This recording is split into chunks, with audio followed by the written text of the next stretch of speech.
Reading the book, I found it so entertaining and also very relatable to my own dating experiences. Was that something that you were kind of hoping to achieve, is kind of break that single stigma of, you know, not single doesn't have to be boring, single doesn't have to be like a sad thing, because you have a lot of fun as a single woman. Yeah, I mean, I think that was kind of a natural thing. Like, I wasn't necessarily trying to break this stigma of being single, but I think I did because I showed how much fun it was to be a single girl. Some of the dating stories, of course, are just like disastrous, but everyone can relate to them, and like everyone can laugh at them and laugh with them. And I think there's a lot of defining moments in there that are just kind of like, wow, I can do this on my own. And that really came through from the stories, from kind of those moments of just reflecting and saying, okay, I don't need a man. Like, this is going to be okay. Were you nervous about any of your exes and how they would feel about being in the book? I was, because it's not okay. Obviously, everybody knew who I was talking about. But I also felt like we all kind of were fair game. We were all on reality television shows. Everyone kind of went on to do more reality television shows or do their own thing.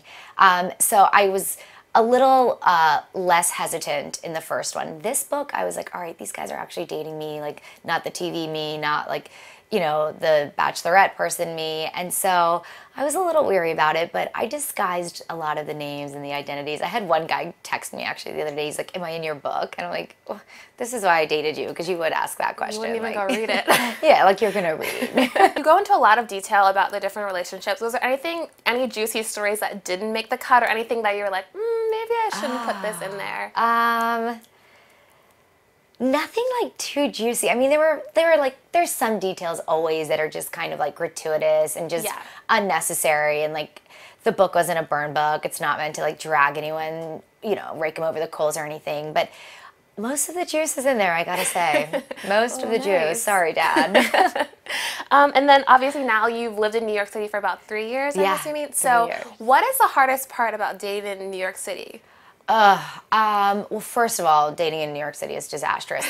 I think someone was telling me the other day the ratio of single women to single guys. It's like for every 12 single women is only one single man. So I think the numbers are not in your favor, one. Guys in New York City also have no attention span. Like, they're always looking for the greener grass. It's like they think every corner they turn, they're going to bump into some new model, and it's a dating rat race there. Yeah, I feel like that's how it is in LA too, though. Maybe I've heard like, horror stories about LA too. I've had some horror stories here too. Have so you? I don't know. It's just like New York City is different because we're so concentrated into like a smaller area. Yeah. But I hear LA dating scene is pretty crazy too. Yeah, definitely. Maybe I'll have to test it out. Write another book. But what are like the biggest lessons that you've learned, like going through those experiences, that you kind of take away from that? Definitely never settle. That's one thing. I've learned that like you can't force chemistry. It's either there or it's not. And like the good thing about having so many, you know, millions of people and having so many options is that you don't have to settle, and that you can kind of stand firm in what you're looking for and say like, I deserve a great guy because I'm a great person. And you can look for the qualities that you actually enjoy and want, instead of feeling like, oh wow, either I'm aging or I'm in a sea of men, like I'm going to fight my way through it. You don't have to settle just because of that. And in the book I read, you have like this rule of 3, which I found very interesting. And I'm like, I need to do that. But are there any little like dating tips and tricks that you have that you swear by?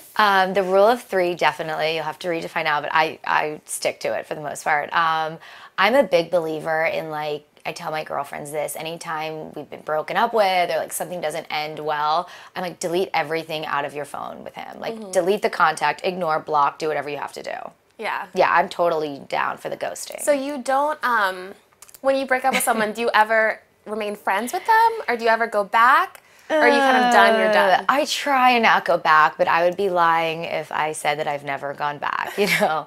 I think, like, here's the thing. If you date a guy, if you meet him in, like, a romantic setting, like, he wasn't your friend to begin with. Like, there's no need to go and try and be friends. Someone's just going to get their feelings hurt. You're going to become sensitive when he goes on and dates someone else or whatever it is. Like, if he wasn't your friend before, then maybe best to not have him your friend after. Yeah, I agree. I agree with that, definitely. So now, after 2 years, you've written this book 2 years ago. Yeah. What is your dating status now? Are you in a relationship? I'm like, what day of the week is it? That's a good question. That's a good question. Keeping it close to the vest. Keeping it a little close. That's a good question, though. Okay, but you're happy. Yeah, I'm good. That's great. I feel good.